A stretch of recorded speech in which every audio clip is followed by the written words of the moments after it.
In 1943, a single photo of Betty Grable became the most famous pinup of all time. Soldiers carried it into battle, planes painted it on their sides for luck, and it turned Grable into the ultimate icon of World War II. But what you don't know is the chaos behind it. The last-minute decisions, the controversies, and the whispers of a secret so shocking it threatened everything. What really happened that day? And why was her rise to stardom almost stopped in its tracks? Let's get into the details of the story. Betty Grable came into the world on December 18, 1916, in St. Louis, Missouri. Her family appeared to live a privileged life. Her father, John Con Grable, was a stockbroker, and they stayed in the fancy Forest Park Hotel. But life was not as perfect as it seemed. Betty was the third child, born after her older brother John had tragically passed away earlier that year. This loss, along with her family's outward show of wealth, set the stage for the struggles that would shape her life. Betty's mother, Lillian Hoffman Grable, had big dreams for her daughter. She was one of those pushy stage mothers who stopped at nothing to make her child a star. Lillian had hoped her older daughter, Marjorie, would enter show business, but when Marjorie wasn't interested, she turned all her attention to Betty. From a young age, Betty felt the weight of her mother's expectations. From the age of 3, she was pushed into a strict training schedule. She spent hours learning ballet and tap dancing at Clark's dancing school. Her mother used bribes, like promising trips to horse stables, to make sure she practiced for hours. She made Betty sing and dance in front of adults at gatherings, even when she didn't want to. This pressure left Betty scared of crowds and led to sleepwalking episodes. When Betty was 7, she competed in a talent show and placed 3rd. Instead of celebrating, her mother slapped her backstage and told her she must never fail again. That moment showed Betty just how determined and ruthless her mother could be. In 1929, during the Great Depression, Betty's family moved to Hollywood. Betty was only 13 years old, too young to work in films. But her mother didn't let that stop her. Lillian forged documents to say Betty was 15, the legal working age. The lie worked for a while. Betty got small roles in movies like Let's Go Places and Whoopee. But when Fox Studios found out her real age, they ended her contract. Lillian didn't give up. Things changed in 1932 when Betty, now 15, signed a contract with RKO Radio Pictures. The studio put her in drama school, where she learned acting, singing, and dancing. Her first credited role was in Probation, 1932. Over the next few years, she appeared in several well-known movies like Cavalcade and The Gay Divorcee. In The Gay Divorcee, she was part of the musical number Let's Knock Knees, which showed her growing talent. By 1936, she had also appeared in Follow the Fleet. Betty was getting better roles, but she still wasn't a big star. The late 1930s were frustrating for Betty. She acted in many movies, including College Swing and $1 Million Legs, but she wasn't getting much attention from audiences. Betty Grable's big break came when she was performing on Broadway in Do Barry Was a Lady, alongside Bert Lahr and Ethel Merman. One night, Darryl F. Zanuck, the head of Fox Studios, was in the audience. He was immediately drawn to her charm and lively personality. At 24 years old, after struggling for 11 long years in Hollywood, Betty's moment finally arrived. Zanuck cast her in Down Argentine Way, her first starring role in a major production. The movie was a huge deal, with a massive budget of $2 million, a fortune in 1940, and vibrant Technicolor that made everything look magical. Betty's opportunity to star in Down Argentine Way happened under unusual circumstances. Alice Faye, who was Fox's top musical star at the time, had been cast in the movie. but had to drop out suddenly. The official reason was an unspecified illness, but many believed she was simply exhausted from overwork. This left the studio scrambling. The movie was already in production, and Donamesh was set to star. The stakes were high because this film was part of a government-backed effort to build better relations with South America. A failure wouldn't just hurt the studio, it could hurt diplomacy. Zanuck decided to take a chance on Betty, even though she had never been a leading lady before. She had just 3 days to get ready for the role, learning complicated dance routines and songs in record time. It was a huge challenge, but Betty delivered. The movie was a hit, and Betty's career took off like never before.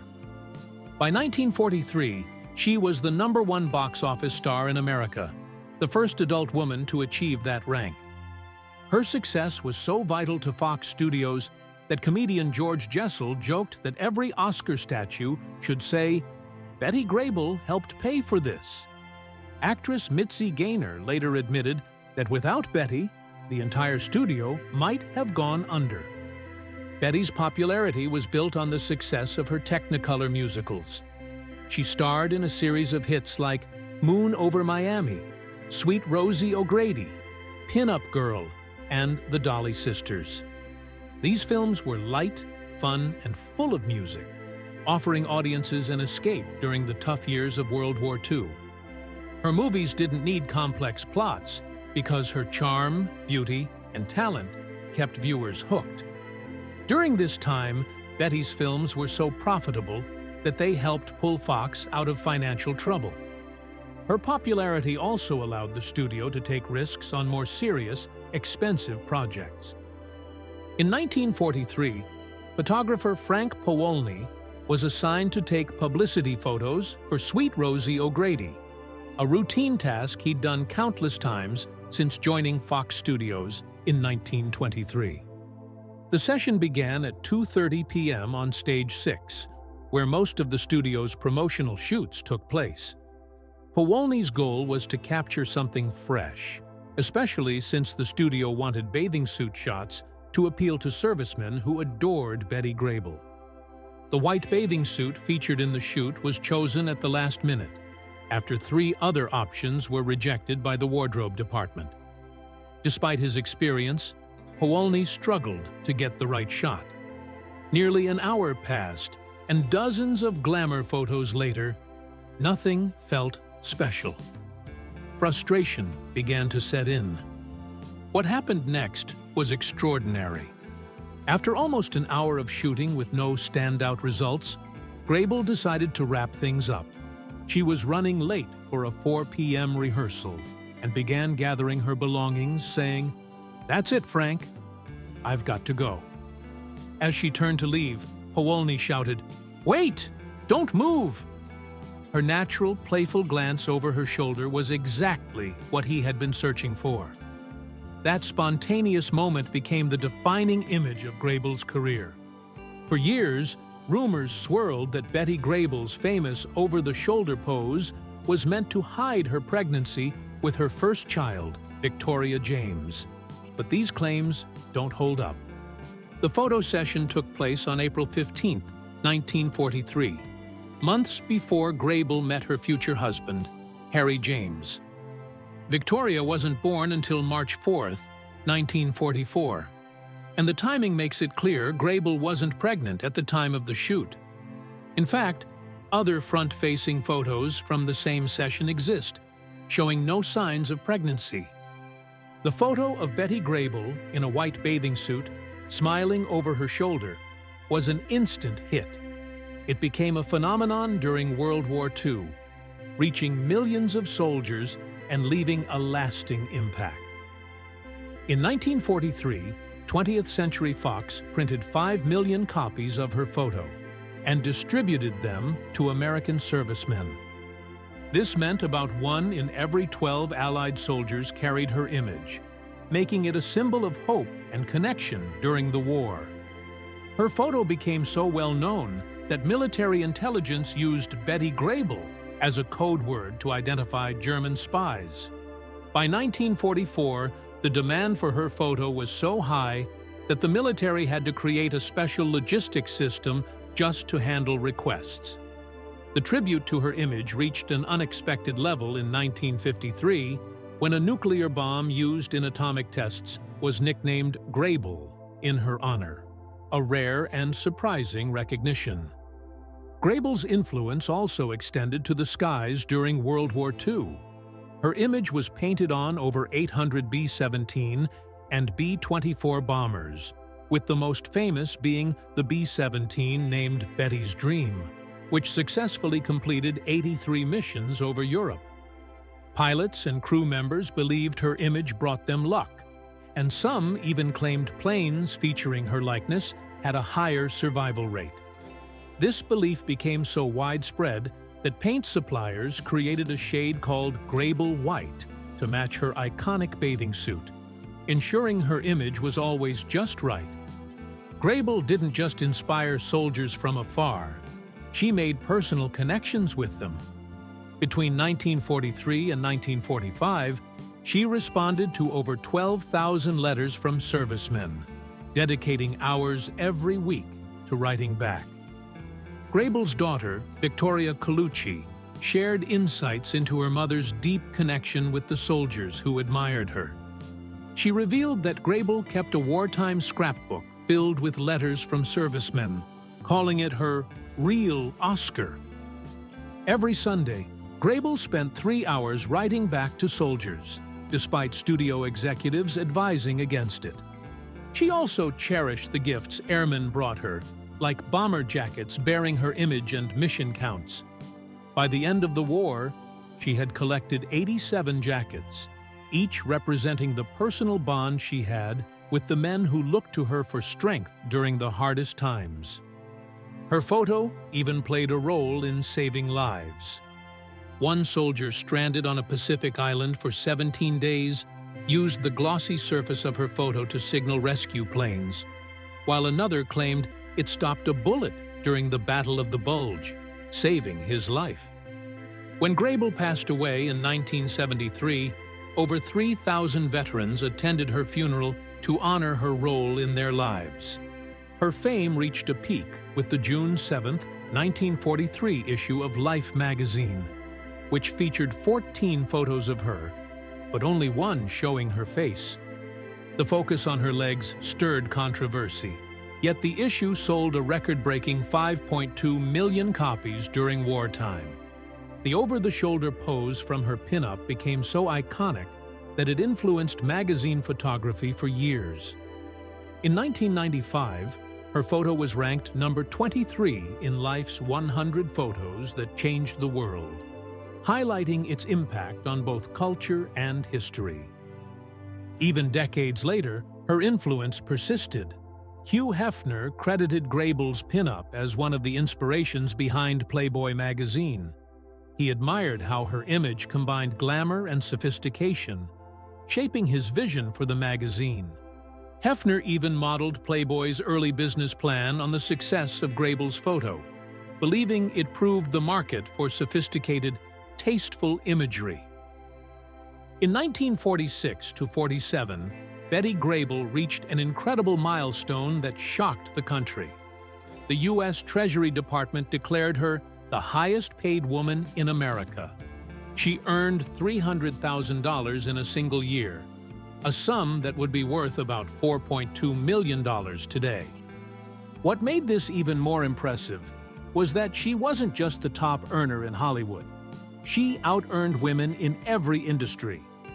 Over her career, she made more than $3 million at a time when such figures were almost impossible for women to achieve. Her income didn't only come from acting. She smartly used her fame to make money through endorsements, public appearances, and merchandise, laying the foundation for how celebrities earn today. One of the most famous things about Betty Grable was her legs. They became her trademark and a clever way to boost her fame even further. In the late 1940s, 20th Century Fox insured her legs with Lloyd's of London for $1 million. It wasn't just a gimmick. This was the first time Lloyd's had insured a person since 1536, and it set a new trend in the insurance world. The policy was incredibly detailed, covering everything from the exact distance between her knees when she stood to the precise size of her thighs. This move wasn't just about Betty. It changed the way the industry viewed celebrity value and started a trend of insuring famous body parts. Betty Grable wasn't just famous, she was a box office phenomenon. Her movies earned over $100 million during the 1930s and 1940s, which is equal to nearly $1.5 billion today. She stayed in the top 10 box office stars for an incredible 10 years in a row. From 1942 to 1951, a record few stars, male or female, have ever matched. In 1943, she hit the peak of her popularity, being named the #1 box office star in the world. She even outranked legends like Bob Hope, Humphrey Bogart, and Clark Gable. Her films weren't just popular, they were hugely profitable. 21 of them earned more than $100 million in today's dollars, and on average, her movies brought in $142.80 million in adjusted earnings. She became one of Hollywood's most reliable stars. Over her career, Betty starred in 42 movies, and her films were so successful they helped save 20th Century Fox from financial ruin. She had an incredible track record. More than 65% of her films crossed the $100 million mark in today's adjusted earnings. Her biggest hit, How to Marry a Millionaire in 1953, proved that audiences still loved her, even as her career began to slow down. Fox relied on her so much that studio chief Darryl F. Zanuck put her in their most expensive productions, often shot in stunning Technicolor. In just 13 years, she made 25 musicals and comedies, cementing her place as one of the greatest stars of her time. By 1953, Betty Grable's film career was reaching a turning point. After her success in How to Marry a Millionaire with Marilyn Monroe and Lauren Bacall, she made a bold move. She chose not to renew her contract with 20th Century Fox. It was a surprising decision, especially considering her incredible run of 42 films that had collectively earned over $100 million, an astounding amount for the time. Her final movie, How to Be Very, Very Popular, 1955, came with its own story. The role had originally been written for Marilyn Monroe, but Monroe turned it down. The film's poor reception seemed to justify Monroe's refusal and gave Grable a reason to step away from Hollywood for good. After leaving the silver screen, Grable found a new stage, Las Vegas. She became a headliner, often performing alongside her husband, bandleader Harry James, at top venues.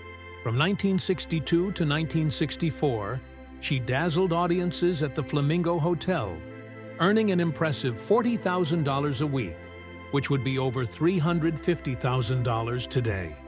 Her shows were lively and nostalgic, featuring her iconic over-the-shoulder pose that had made her the ultimate wartime pin-up. One unforgettable moment came during a 1963 performance. In the middle of the show, she received news that she had become a grandmother. Overjoyed, she stopped everything to celebrate, ordering champagne for the entire audience. Grable also ventured into television, though her time there was brief. In 1958, she appeared on the Lucy Desi Comedy Hour, performing The Bayamo, in what became one of her most memorable TV appearances. Earlier, she had starred in episodes of Star Stage, 1955 to 56, showing her versatility in roles like Cleopatra Collins. Another standout moment came in 1960 on Perry Como's Kraft Music Hall, where she performed a medley of her hit songs, including I Had the Craziest Dream. That same song would later play at her funeral, making the performance all the more poignant. Grable's final professional chapter brought her back to Broadway in Hello, Dolly, from 1965 to 1967. Even as she battled the early stages of throat cancer, her spirit remained unshaken. Co-star Marcia Lewis once asked her about using amplification for her voice, and Grable, ever the wit, responded, "Marcia, I'm famous for two things, and I'm standing on both of them." Her humor and charm never faded, even during her last performance in a 1973 production of Born Yesterday. Despite her illness, she stayed true to her vivacious nature, even bowling with cast members after shows during the Chicago run.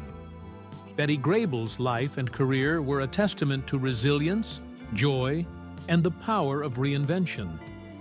The story of Betty Grable's life is a mix of glamour, heartbreak, and struggle, showing that even Hollywood stars faced challenges behind the scenes. In 1937, she married Jackie Coogan, a former child star who had once earned millions but lost it all after his mother and stepfather squandered his fortune. Coogan's life had already taken a dark turn before meeting Grable. Just months earlier, he had survived a car crash that killed his father and best friend. The accident left him physically and emotionally scarred. Their romance was brief. They got engaged in 1935 and tied the knot on November 20th, 1937. But their marriage couldn't withstand Coogan's financial troubles and legal battles, including his fight to recover some of his lost earnings. By the time their divorce was finalized in 1939, a new law inspired by Coogan's ordeal required a portion of child actors' earnings to be saved in trust funds, but it came too late to help him. A few years later, Grable entered into another tumultuous relationship. In 1940, she met Harry James, a famous trumpet player.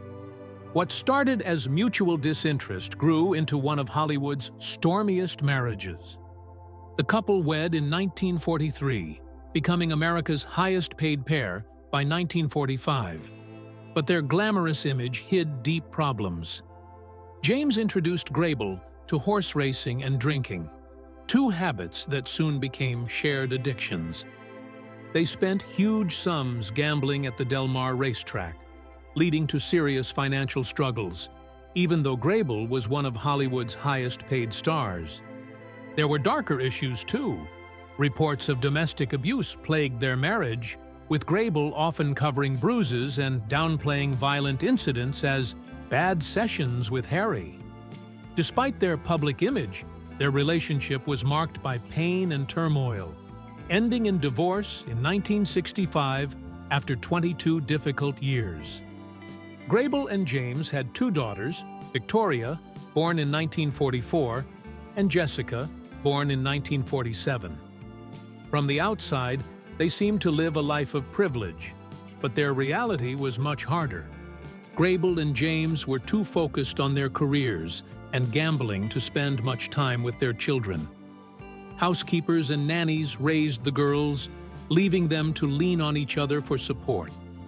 This neglect caused lasting resentment. Neither Victoria nor Jessica attended Grable's funeral in 1973, and when James tried to reconnect later in life after battling alcoholism, his efforts were rejected. Adding to the bitterness, the daughters were left out of Grable's will entirely. Jessica passed away in 2016, while Victoria chose to live quietly, far from the spotlight. Betty's success came at a personal cost. Grable spent most of her time filming or gambling, leaving little room for her daughters or personal happiness. Her marriage to James unraveled as his drinking and abuse worsened, and she developed her own drinking habit during their time together. When her film career faded in the 1950s, Grable turned to live performances in Las Vegas, often alongside James despite their strained relationship.